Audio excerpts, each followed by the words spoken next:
आइज़ाया 58 chapter, 59 chapter हम पढ़ेंगे Kings James version में से, बाद में पढ़ेंगे BSI हिंदी बाइबल में से। पवित्र आत्मा इन वचनों की समझ देने के लिए हम आपसे विनती करते हैं, हमें खाली हाथ जाने मत दे। पवित्र आत्मा हमारी समझ खोल, हमें बुद्धि दे, ताकि हम उस ज्ञान बुद्धि समझ जो आपसे प्राप्त करें, हम परमेश्वर में भावता हुआ जीवन जी पाए। नासरी यीशु के नाम में मांगते हैं पिता, सुन और कबूल कर। आमीन आमीन आमीन। Chapter 58 hypocritical fasts reproved। I'm sorry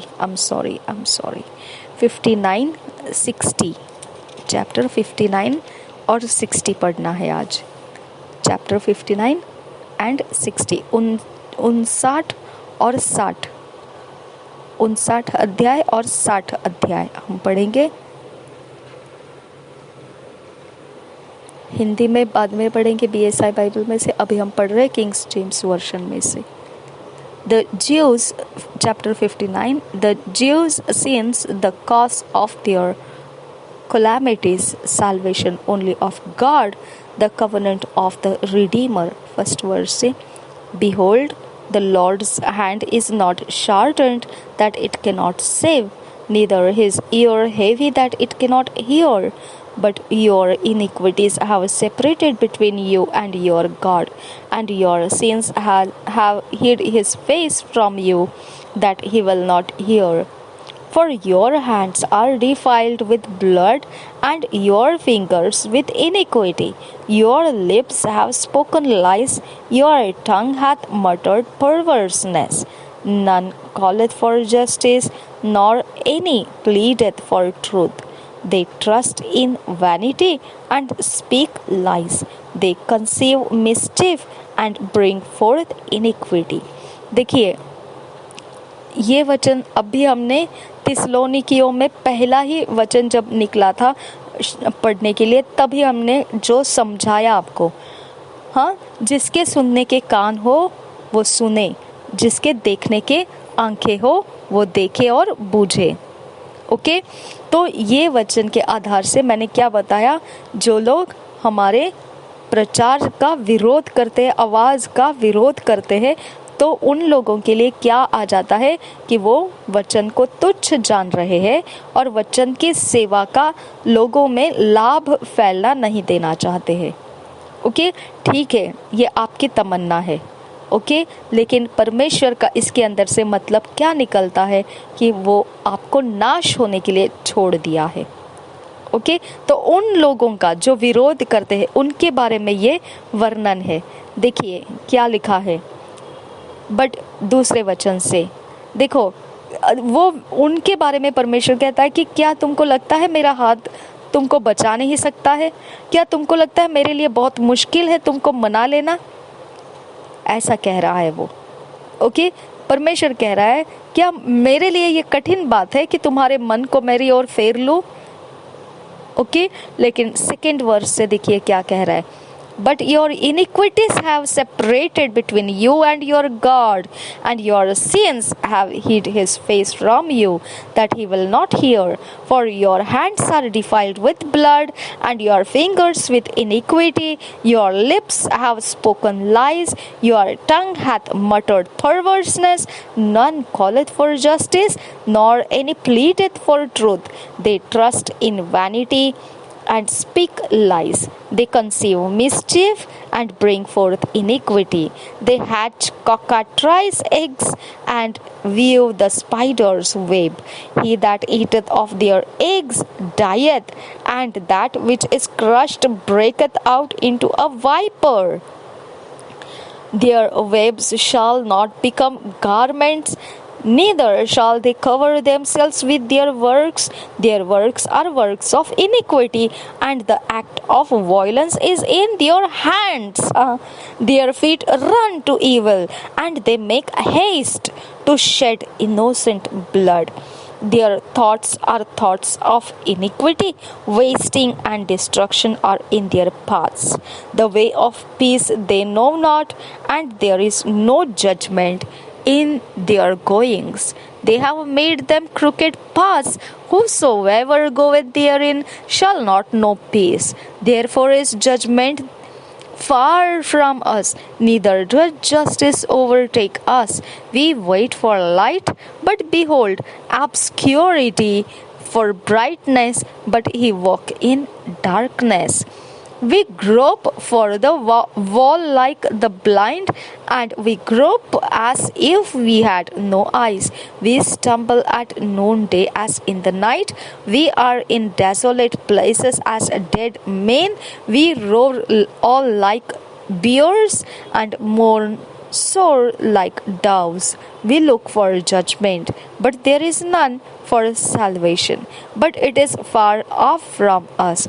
For our transgressions are multiplied before thee, and our sins testify against us. For our transgressions are with us, and as for our iniquities, we know them. In transgressing and lying against the Lord, and departing away from our God, speaking oppression and revolt, conceiving and uttering from the heart words of falsehood, and judgment is turned away backward, and justice standeth afar off. For truth is fallen in the street, and equity cannot enter. Yea, truth faileth, and he that departeth from evil maketh himself a prey.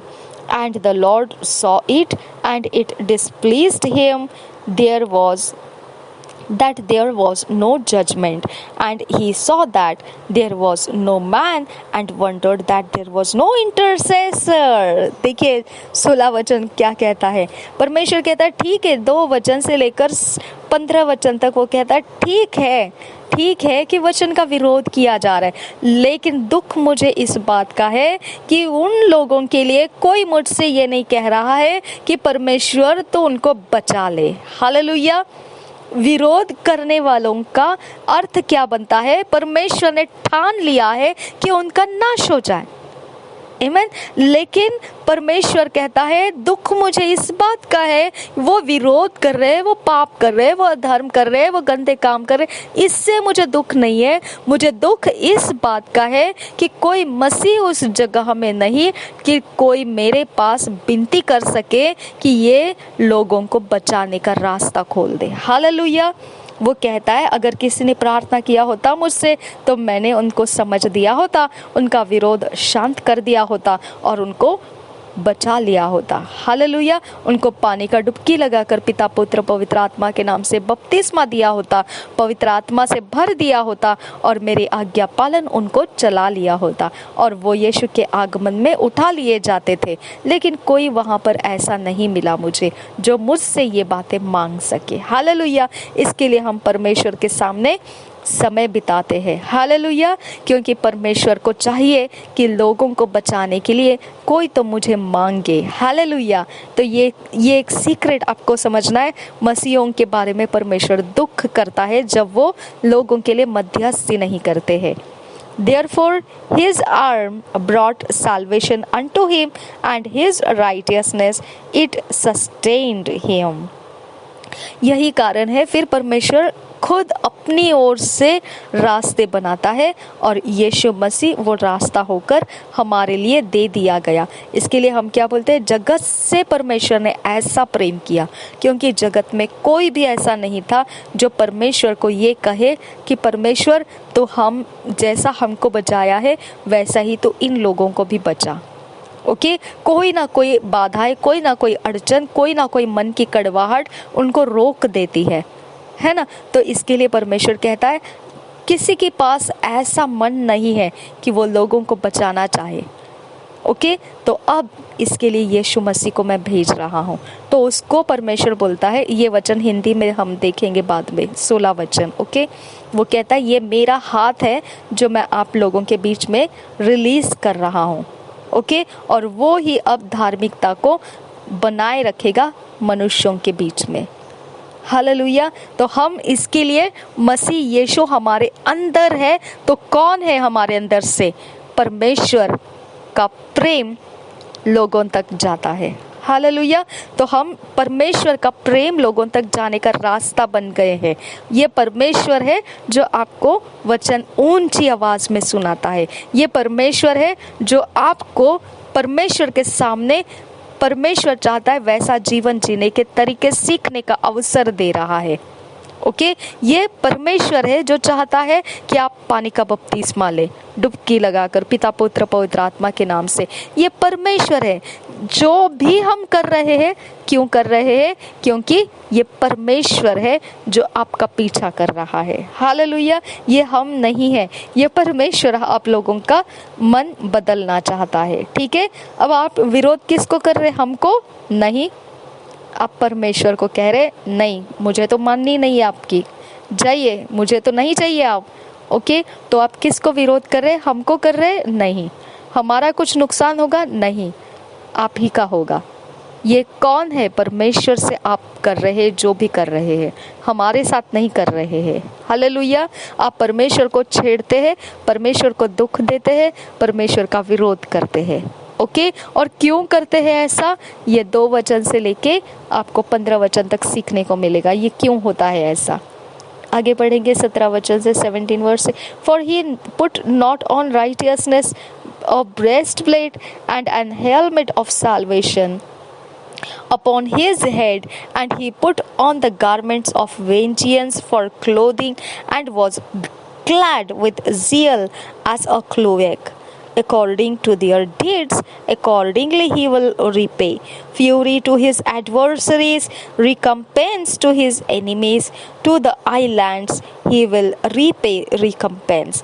So shall they fear the name of the Lord from the west, and his glory from the rising of the sun.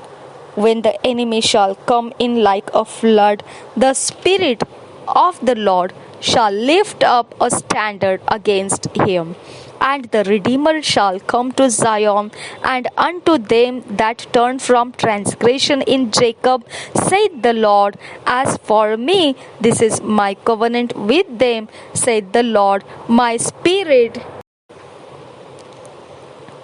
with them, saith the Lord, my spirit that is upon thee, and my words which I have put in thy mouth shall not depart out of thy mouth, nor out of the mouth of thy seed, nor out of the mouth of thy seed's seed, saith the Lord, from henceforth and forever. Hallelujah. Okay, बहुत प्यारा अध्याय है। आप बारंबार पढ़ सकते हैं इसको, किस तरह से परमेश्वर अपनी भुजा का इस्तेमाल, यीशु मसीह का इस्तेमाल मनुष्यों के बीच में कर रहा है। हालेलुया। चैप्टर 60 फर्स्ट वर्स से पढ़ेंगे। Introduction. Glory of the church in the abundant access of the Gentiles and her great blessings after a short affliction. First verse say, Arise, shine, for thy light is come, and the glory of the Lord is risen upon thee. For behold, the darkness shall cover the earth, and gross darkness the people, but the Lord shall arise upon thee, and his glory shall he seen upon thee. And the Gentiles shall come to thy light, and kings to the brightness of thy rising. Lift up thine eyes round about, and see. All they gather themselves together, they come to thee. Thy sons shall come from far, and thy daughters shall be nursed at thy side. Then thou shalt see and flow together, and thine heart shall fear and be enlarged, because the abundance of the sea shall be converted unto thee. The forces of the Gentiles shall come unto thee. The multitude of camels shall cover thee. The dromedaries of Midian and Ephah, all they from Sheba shall come. They shall bring gold and incense, and they shall shew forth the praises of the Lord. All the flocks of Kedar shall be gathered together unto thee. The rams of Nebaioth shall minister unto thee. They shall come up with acceptance on mine altar, and I will glorify the house of my glory. Who are these that fly as a cloud and as the doves to their windows? Surely the isles shall wait for me, and the ships of Tarshish first to bring thy sons from far, their silver and their gold with them, unto the name of the Lord thy God, and to the Holy One of Israel, because he hath glorified thee. And the sons of strangers shall build up thy walls, and their kings shall minister unto thee. For in my wrath I smote thee, but in my favor have I had mercy on thee.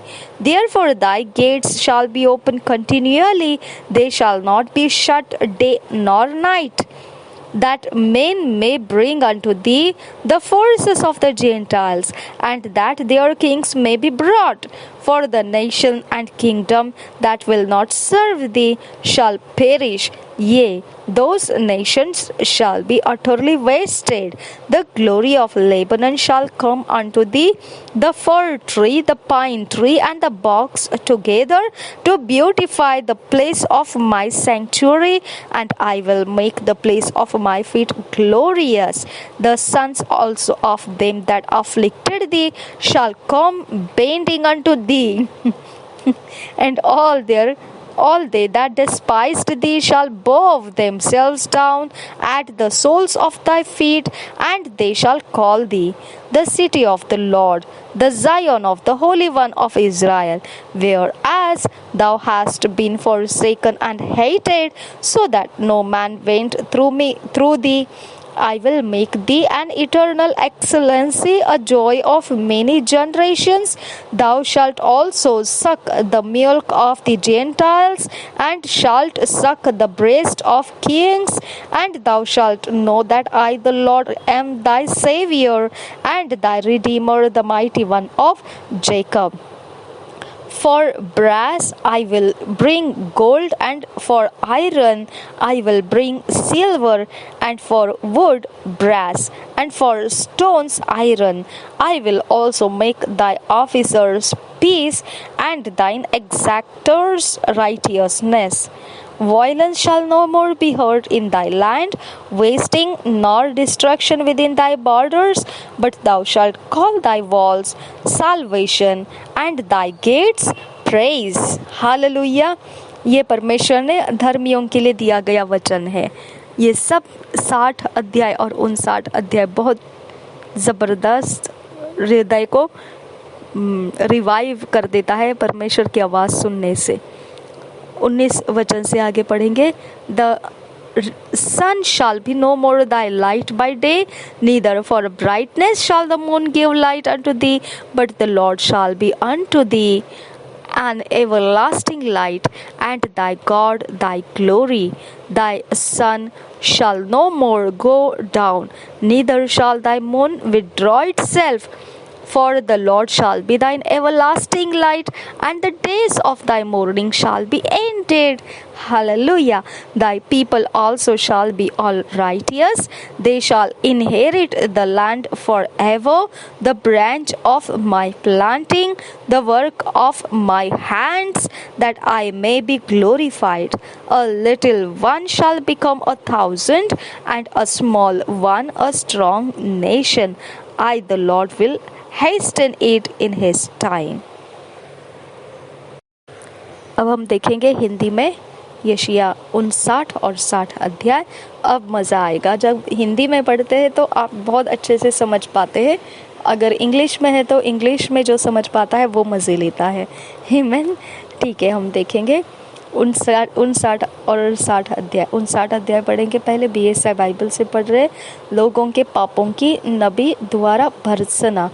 सुनो, यहोवा का हाथ ऐसा छोटा नहीं हो गया कि उद्धार न कर सके, न वह ऐसा बहरा हो गया है कि सुन न सके, परंतु तुम्हारे अधर्म के कामों ने तुमको तुम्हारे परमेश्वर से अलग कर दिया है।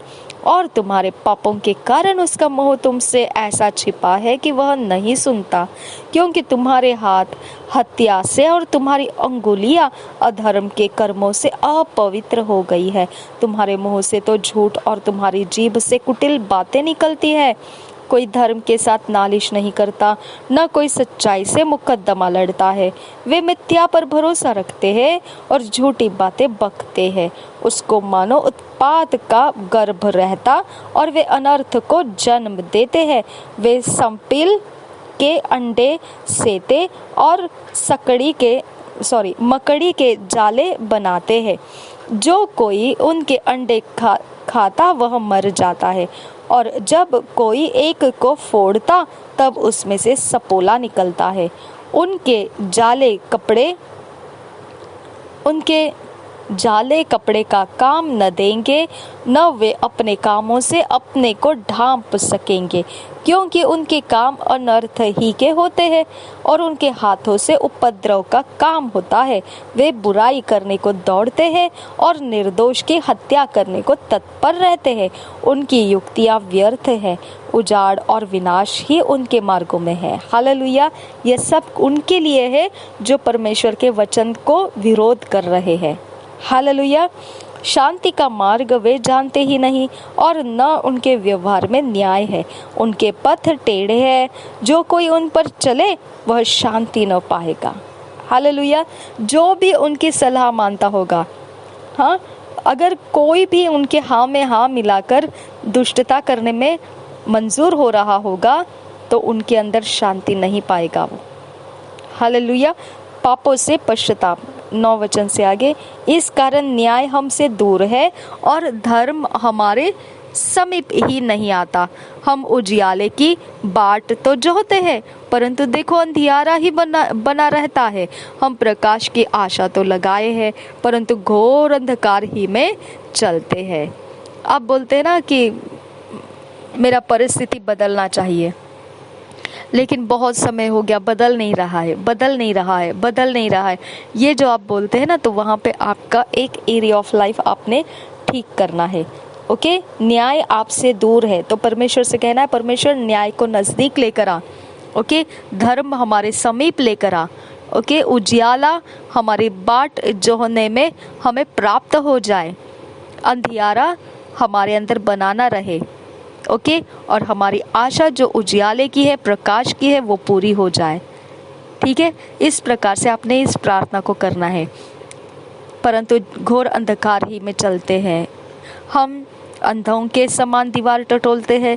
हाँ, हम बिना आँख के लोगों के समान टटोलते हैं। हम दिन दोपहर रात के समान ठोकर खाते हैं। हष्ट पुष्टों के बीच हम मुर्दों के समान हैं।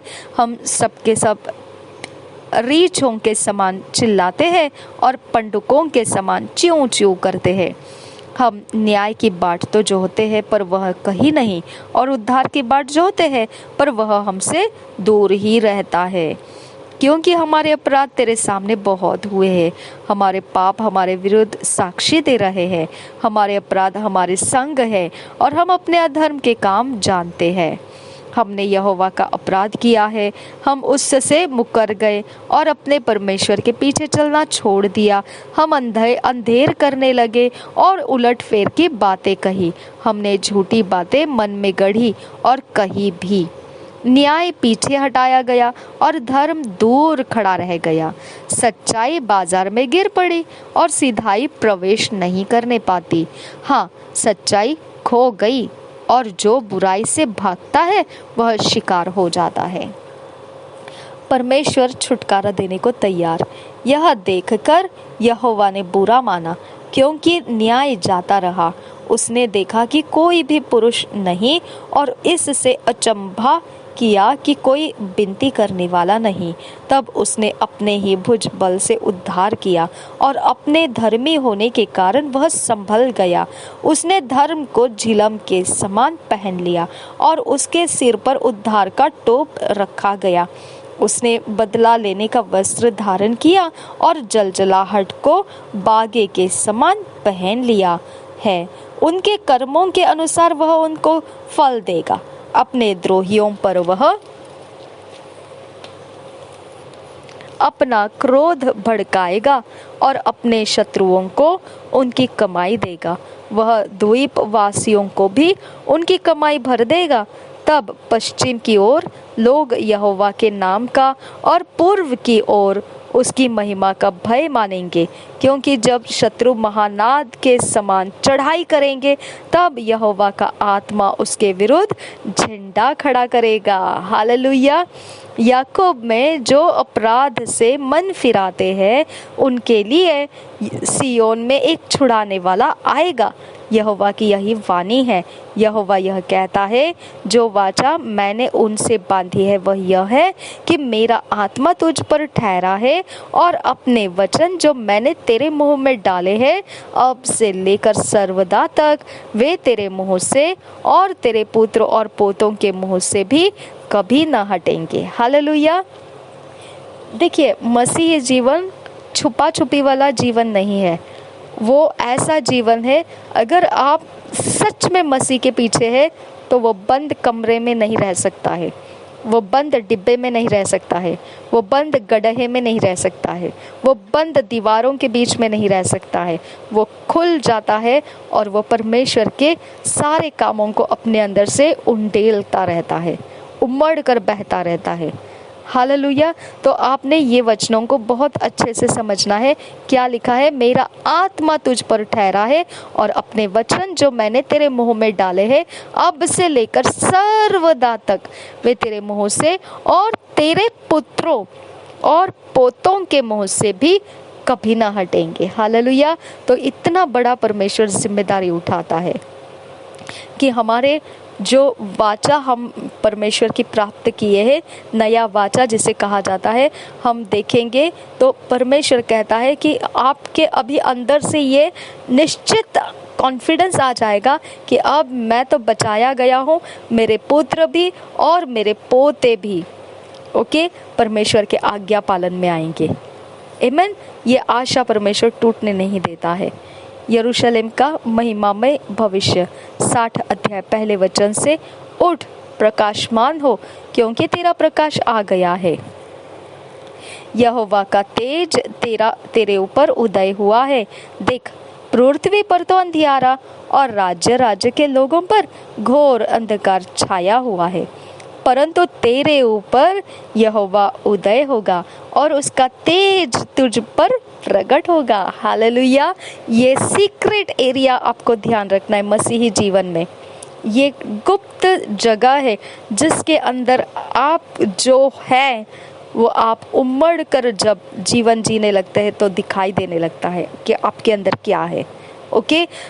जब भी हम मुंह खोलते हैं बात करने के लिए और वचन निकलता है तो इसका मतलब परमेश्वर का आत्मा हम में ठहरा हुआ है। जब भी हम परमेश्वर के गुण गाते हैं और परमेश्वर का आत्मा हमारे जीवनों में से जो भी वचन लोगों तक पहुंचाता है, ये सारी बातें इकट्ठा मिलाकर ये बताता है कि अब हम अंधेरे में नहीं हैं, अब हमारे अंदर परमेश्वर का तेज प्रकट हुआ है, अब हम ऊंचे उठा लिए गए लोग हैं। जाति जाति तेरे पास प्रकाश के लिए और राजा तेरे आरोहण के प्रताप की ओर आएंगे। अपनी आंखें चारों ओर उठाकर देख, वे सब के सब इकट्ठे होकर तेरे पास आ रहे हैं। तेरे पुत्र दूर से आ रहे हैं और तेरी पुत्रियां हाथों हाथ पहुंचाई जा रही है। तब तू इसे देखेगी और तेरा मुख चमकेगा, तेरा हृदय थरथराएगा और आनंद से भर जाएगा, क्योंकि समुद्र का सारा धन और जाति जाति के धन संपत्ति तुझको मिलेगी। तेरे देश में ऊंटों के झुंड और मिद्यान और एपादेशों की सांडनियां इकट्ठी होंगी। शीबा के सब लोग आकर सोना और लोबान भेंट लाएंगे और यहोवा का गुणानुवाद आनंद से सुनाएंगे। हालेलुया। ये एरिया ऑफ लाइफ है कि हम कभी भी परेशानी में नहीं जाएंगे, कोई भी समय असमय कैसे भी अवस्था रहे। क्योंकि परमेश्वर ने जो वायदे दे रखे हैं वो कभी भी हटेंगे नहीं अपनी जगह से, वो पूरे होकर रहेंगे। ओके, भले ही आज वो नहीं दिख रहे, वो पूरे हुए बगैर खाली हाथ लौटेंगे नहीं। आमीन। 7 वचन, केदार की सब भेड़ बकरियां इकट्ठी होकर तेरे हो जाएंगे। नबायोत के मेढ़े तेरी सेवा टहल के काम में आएंगे। मेरी वेदी पर वे ग्रहण किए जाएंगे और मैं अपने शोभायमान भवन को और भी प्रतापी कर दूंगा। यानी मसीहों की उन्नति गारंटीड है। ओके, ये कौन है जो बादल के समान अपने दरबों की ओर उड़ते हुए कबूतरों के समान चले आते हैं? निश्चय द्वीप मेरी ही बाट देखेंगे। पहले तो तरशीश के जहाज आएंगे कि तेरे पुत्रों को सोने चांदी समेत तेरे परमेश्वर यहोवा अर्थात इस्राएल के पवित्र के नाम के निमित्त दूर से पहुंचाए, क्योंकि उसने तुझे शोभायमान किया है। परदेशी लोग तेरी शहर पनाह को उठाएंगे और उनके राजा तेरी सेवा टहल करेंगे, क्योंकि मैंने क्रोध में आकर तुझे दुख दिया था, परंतु अब तुझसे प्रसन्न होकर तुझ पर दया की है। हालेलुया। तेरे फाटक सदैव खुले रहेंगे, दिन और रात वे बंद न किए जाएंगे, जिससे जाति जाति को धन संपत्ति और उनके राजा बंदी होकर तेरे पास पहुंचाए जाए। हालेलुया। ये वचन हमेशा बोलो, 11 वचन को हमेशा बोलो, बारंबार बोलो। ओके, मिसफॉर्चून, बैड लक जो आप झेलते हैं ना, फेलियर्स जो आप झेलते हैं, ओके, ये फाटक बंद होने के सारे काम किए जाते हैं इसके लिए। तो आपने ये हमेशा बोलना है, ताकि आपके फाटक हमेशा आपके लिए वो सब कुछ उंडेलते रहे जो मटेरियल से, जो इकोनॉमी है, मटेरियल से उन्नति है शरीर के अवस्थाओं में, वो आप में भी प्रवेश करती रहे। ओके, 12 वचन से आगे, क्योंकि जो जाति और राज्य के लोग तेरी सेवा न करे वे नष्ट हो जाएंगे। हाँ, ऐसी जातियों का पूरी रीति से सत्यानाश हो जाएगा। हालेलुया। अब समझ में आया, ये परमेश्वर है जो नाश की बात कर रहा है, और इस परमेश्वर को आप विरोध करके आप कह रहे परमेश्वर को ठीक है ना, कर देना नाश। आपकी दिमाग में नाश का अर्थ अभी तक पता नहीं है। जब आप वो नाश क्या है जब आपको पता चलेगा, तो हाय हाय तौबा तौबा करते हुए आप भागते भागते आएंगे और पूछेंगे परमेश्वर तू कब हमको बचा रहा है। हालेलुया। क्योंकि वो नाश आप समझ रहे इतना आसान नहीं है। 12 वचन से आगे, क्योंकि जो जाति और राज्य के लोग तेरी सेवा न करे वे नष्ट हो जाएंगे। हाँ, ऐसी जातियों का पूरी रीति से सत्यानाश हो जाएगा। लबानोन का वैभव अर्थात सनोवर और देवदार और चीड़ के पेड़ एक साथ तेरे पास आएंगे कि मेरे पवित्र स्थान को सुशोभित करे, और मैं अपने चरणों के स्थान को महिमा दूंगा। तुझे दुख देने वालों की संतान तेरे पास सिर झुकाए हुए आएगी। आमीन। और जिन्होंने तेरा तिरस्कार किया सब तेरे पांवों पर गिरकर दंडवत करेंगे। वे तेरा नाम यहोवा का नगर इस्राएल के पवित्र का सियोन रखेंगे। यीशु मसीह के चरणों में सब कुछ झुका दिया गया है। आमीन। तू जो त्यागी गई और घृणित ठहरी, यहाँ तक कि कोई तुझ में से होकर नहीं जाता था, इसके बदले मैं तुझे सदा के घमंड का और पीढ़ी पीढ़ी के हर्ष का कारण ठहराऊंगा। तू जाति जाति का दूध पी लेगी, तू राजाओं की छातियाँ चूसेगी, और तू जान लेगी कि मैं यहोवा तेरा उद्धारकर्ता और तेरा छुड़ाने वाला याकूब का सर्वशक्तिमान हूँ। मैं पीतल के बदले सोना, लोहे के बदले चांदी, लकड़ी के बदले पीतल और पत्थर के बदले लोहा लाऊंगा। मैं तेरे हकीमों को मेल मिलाप और तेरी चौधरियों को धार्मिकता ठहराऊंगा। तेरे देश में फिर कभी उपद्रव और तेरी सीमाओं के भीतर उत्पात या अंधेर की चर्चा न सुनाई पड़ेगी। परंतु तू अपनी शहरपनाह का नाम उद्धार और अपने फाटकों का नाम यश रखेगी। फिर दिन को सूर्य तेरा उजियाला न होगा, न चांदनी के लिए चंद्रमा। हालेलुया। अब हमें ना ही सूरज और ना ही चांद, हमें कौन रोशनी देता है? लोग बोलते हैं रोशनी का मतलब क्या है, बाइबल में क्या है? रोशनी का मतलब है इंस्ट्रक्शंस। तो लोग सूरज के पीछे क्यों जाते हैं? क्योंकि उसकी शक्ति के इंस्ट्रक्शंस वो देता है। ओके, लोग चांद का पीछा क्यों करते हैं? क्योंकि उसके शक्ति का इंस्ट्रक्शंस उनको मिलता है। ओके, तारों के पीछे क्यों जाते हैं? क्योंकि वो भी इंस्ट्रक्शंस देती है शक्तियों का। ठीक है, तो इसके लिए ये सब कुछ अब हमारे इंस्ट्रक्शंस देने वाले नहीं रहेंगे। हालेलुया। हमारे लिए जो इंस्ट्रक्शन देने वाला है वो परमेश्वर ही एकमात्र रहेगा। आमीन। देखिए, फिर दिन को सूर्य तेरा उजियाला न होगा, न चांदनी के लिए चंद्रमा, परंतु यहोवा तेरे लिए सदा का उजियाला और तेरा परमेश्वर तेरी शोभा ठहरेगा। हालेलुया। तेरा सूर्य फिर कभी अस्त न होगा, यानी हमारे पास से कभी भी परमेश्वर अच्छे समय को अलग नहीं करेगा, और न तेरे चंद्रमा की ज्योति मलिन होगी, क्योंकि यहोवा तेरी सदैव की ज्योति होगा और तेरे विलाप के दिन समाप्त हो जाएंगे। हालेलुया। अब हम रोते हैं, ओके, हम विलाप तो करते हैं, लेकिन हम अपने दुख के कारण नहीं करते हैं, हम परमेश्वर के दुख के कारण करते हैं। परमेश्वर का दुख क्या है? कोई मध्यस्थी करने वाला नहीं था। ओके, मैं तो इन लोगों को बचाना चाहता था, लेकिन कोई मध्यस्थी नहीं किया, कोई मुझसे मांगा नहीं कि परमेश्वर तू इन लोगों को बचा। हालेलुया। ये दुख जो है ये विलाप वाला दुख है।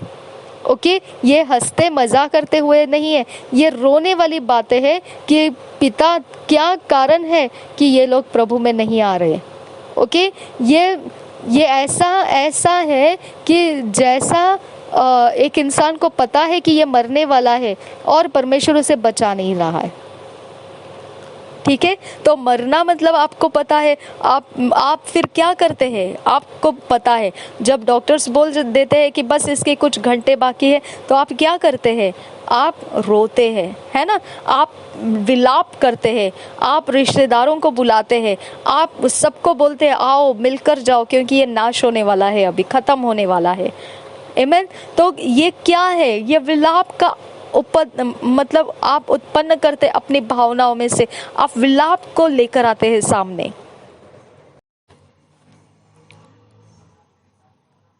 तेरे लोग सबके सब धर्मी होंगे, वे सर्वदा देश के अधिकारी रहेंगे, वे मेरे लगाए हुए पौधे और मेरे हाथों का काम ठहरेंगे, जिससे मेरी महिमा प्रकट हो।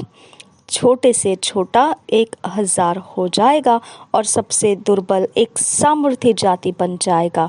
मैं यहोवा हूँ, ठीक समय पर यह सब कुछ शीघ्रता से पूरा करूँगा। आमीन। तो परमेश्वर को बहुत धन्यवाद कि हमारे लिए परमेश्वर ने इन वचनों के अंदर से हमारी सहायता की। हम 2 इयर्स बाइबल रीडिंग प्लान देखेंगे, जॉन 5 चैप्टर 33-47 वर्ष तक, 33 से 47 वर्ष तक, 1 किंग 21 चैप्टर, 2 साल का बाइबल रीडिंग प्लान। यूहन्ना रचित सुसमाचार 5 अध्याय 33 वचन से 47 वचन तक, और पहले राजाओं की पुस्तक 21 अध्याय।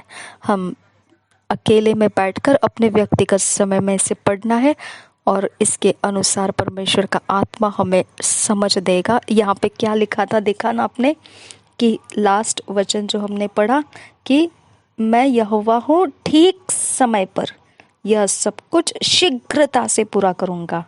हालेलुया।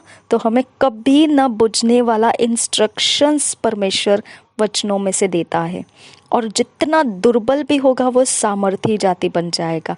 जो एक छोटा है वो 1000 में बदल जाएगा।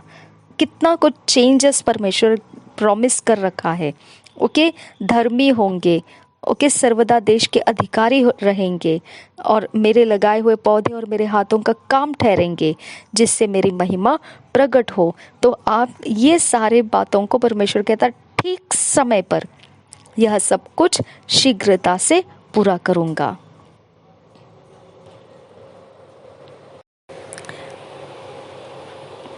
थैंक यू जीसस, धन्यवाद करते हैं पिता। इसके लिए हमने पवित्र आत्मा का सुनकर ये सारे वचनों को ज्ञान बढ़ा लेना है। और जब हम परमेश्वर के वचनों का ज्ञान पवित्र आत्मा से सीख रहे होते तो हमारे अंदर परमेश्वर का जो एक गहरा अनुभव परमेश्वर लाया रहता है, वो अनुभव के अंदर परमेश्वर हमारे जीवन का बड़ा उपयोग करता है। क्योंकि वो कहता है कि अब क्या होगा, मेरी महिमा लोगों के अंदर से दिखाई देगी। मेरा काम अभी मैंने उनको लाया है परमेश्वर में, ये वो बता पाएगा। ओके, मैंने उनको मसीही बनाया, ये वो प्रकट कर पाएगा। हालेलुया। तो आप अगर सीखेंगे नहीं वचन, तो इंस्ट्रक्शंस को आप नहीं सीख रहे हैं, जो सदा ठहरने वाला है, कभी नाश नहीं होने वाला, ऐसा उजियाला परमेश्वर आपको वचनों से देना चाहता है। और जो आपके पास ऑलरेडी है इंस्ट्रक्शंस, परमेश्वर उसको मिटा देना चाहता है। हालेलुया। तो आप उसे मिट जाने दीजिए, जो आपके पास पहले से पड़ा हुआ है, जो वचन के आधार से नहीं है, खत्म हो जाने दीजिए उसको। उसके ऊपर आप परमेश्वर के वचनों के ढेर लगा दीजिए, ताकि सिर्फ परमेश्वर का वचन आपके समझ में रहे और बाकी सब कुछ खत्म हो जाए। हालेलुया। इस तरह से परमेश्वर का आत्मा हमारे मन को नया करेगा। और फिर परमेश्वर का आत्मा हमारे अंदर रखा है यही काम के लिए कि वो वचन सिखाए हमको, हमारी सहायता करे, हमें इंटरेस्टिंग बना के दे हमारे जीवन को परमेश्वर के राज्य में। आमीन। और हमें परमेश्वर ने कहा है कि हमें इंटरसेशन करना है, मध्यस्थी करना है, विलाप करते हुए प्रार्थना करना है। तो डेफिनेट है, विलाप करते हुए क्यों प्रार्थना करना है? क्योंकि परमेश्वर कुछ लोगों को वचन बताने के बावजूद वो बचाए नहीं जा रहे, उनका मन परिवर्तित नहीं हो रहा है। तो इसका मतलब क्या है? परमेश्वर ने ठान लिया है कि मैं तो इनको नाश ही करने जा रहा हूँ, मुझे इनकी ज़रूरत नहीं है। तो उसका मन बदलना चाहिए। परमेश्वर ने उनको नाश नहीं होना चाहिए। तो जैसे एक मरते हुए इंसान को हम बचाने के लिए जाते हैं, या मरते हुए इंसान जब मालूम पड़ जाता है हमारा प्रियजन मरने वाला है कुछ समय में, तो किस प्रकार से छटपटाहट होती है हमारी, वही तरह से हमने परमेश्वर के सामने छटपटाहट करनी है। कि हम लोगों को बोलना है कि आप भी प्रेयर करो इसके लिए, मैं भी प्रेयर कर रही हूँ, आप भी कुछ कोशिशें लगाओ अपनी ओर से, मैं भी अपनी ओर से कोशिशें लगाती हूँ, प्रभु इनके ऊपर दया करे और इनको बचा ले। ओके, इस प्रकार से जैसा एक इंसान के लिए आप करते हैं, अगर कोई प्रियजन मरने वाला है कुछ समय में, आपको पता चल जाता है, आप जैसा उसके लिए करते हैं तड़प, ओके, वैसा ही हमने इन लोगों के लिए करना है जो मसीह में नहीं आए अभी तक, क्योंकि वो नाश के लिए ठहराए गए हैं। उनका नाश नहीं होना चाहिए, हमने परमेश्वर से मांगना है। तो आपको वो तरह का मन परमेश्वर वचन पढ़ने के समय प्रार्थनाओं को उपजता है हमारे अंदर से। तो इसके लिए आपको वचन पढ़ना ज़रूरी है। आमीन। वचन सीखना ज़रूरी है, ओके, ताकि आप समझ सके परमेश्वर क्या चाहता है। ओके, और वो ही इच्छा फिर हम लोगों के बीच में प्रार्थना के द्वारा उंडेल सकते हैं। ऐसा होने के लिए हमें परमेश्वर ने आत्मा दिया है उसका, और निश्चित हमने अनुग्रह के, सच्चाई के पवित्र आत्मा का लाभ लेना है। प्रभु यीशु मसीह हम सबके साथ बना रहे। आमीन, आमीन, आमीन। Thank you father God. धन्यवाद करते हैं पवित्र आत्मा कि आपने ये सारे प्रकाशनों को हमें दिया, हमारी समझ बुद्धि को ऊंचा किया, उन्नत किया, और ज़्यादा से ज़्यादा हमें आपके संगति में होने का लाभ दिया। आपको धन्यवाद करते हैं पिता। इस समय से लेकर आगे मेरे खुदा परमेश्वर, हम आपसे विनती करते हैं कि आप हमें फिट एंड फिक्स कीजिए, और हमें आप परमेश्वर पिता अपने ईश्वरीय अवस्थाओं में लेकर आइए, हमें डिवाइन ऑर्डरलीनेस में लेकर आइए। नासरी यीशु के नाम में मांगते हैं पिता, सुन और कबूल कर। आमीन, आमीन, आमीन।